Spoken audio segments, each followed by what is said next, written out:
Have you ever skimmed across the Outdoor Channel and saw someone harvest an animal?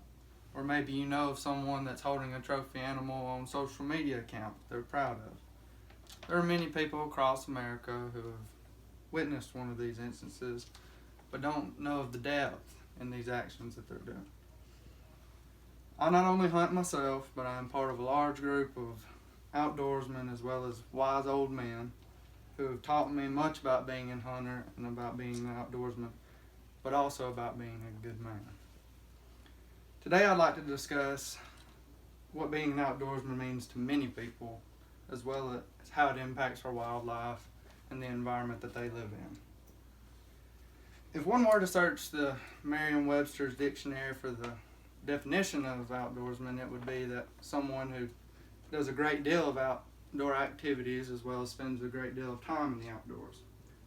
While this is true, it doesn't cover the depth of the meaningful things we do for our environment as well as for our fellow man. The environment changes over time. The effect we have on it can differ greatly depending on our diet, hobbies, etc. Hunters have surrendered millions of acres of private land for habitat so that detrimental actions don't occur, such as clear cutting timber into barren strips of land, which destroys perfectly good habitat, but we all need paper to doodle on while our teachers are giving lectures. The Hunters Coalition Post once wrote an article recalling records of animal activists and outdoorsmen who, without the efforts of both, would have resulted in the extinction of several different species of animals.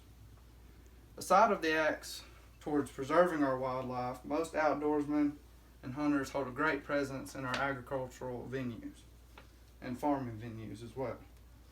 Although hunters and outdoorsmen mainly concern themselves with the habitat and environment in which their hobbies and hard work take place, they never stop to think twice about giving back what they have and are fortunate enough to obtain and earn.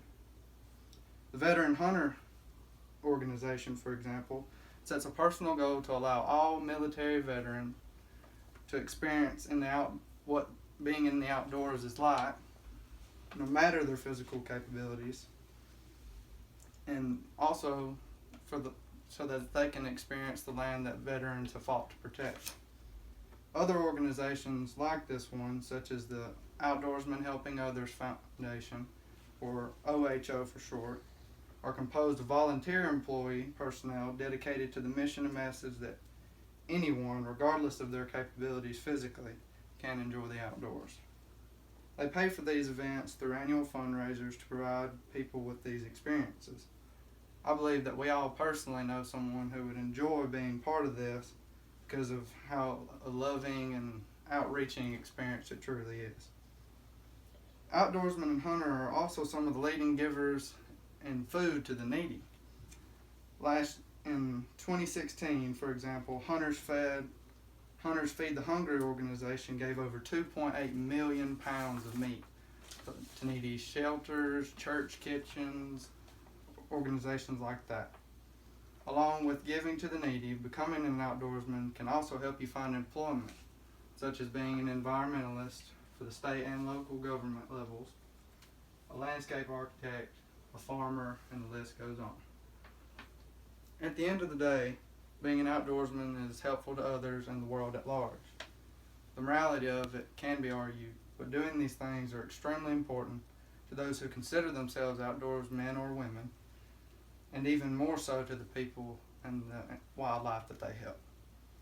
The outdoorsman in its true essence is not about the killing or taking of wildlife or what nature has to offer, but about living and leaving a legacy of giving back and of hard work.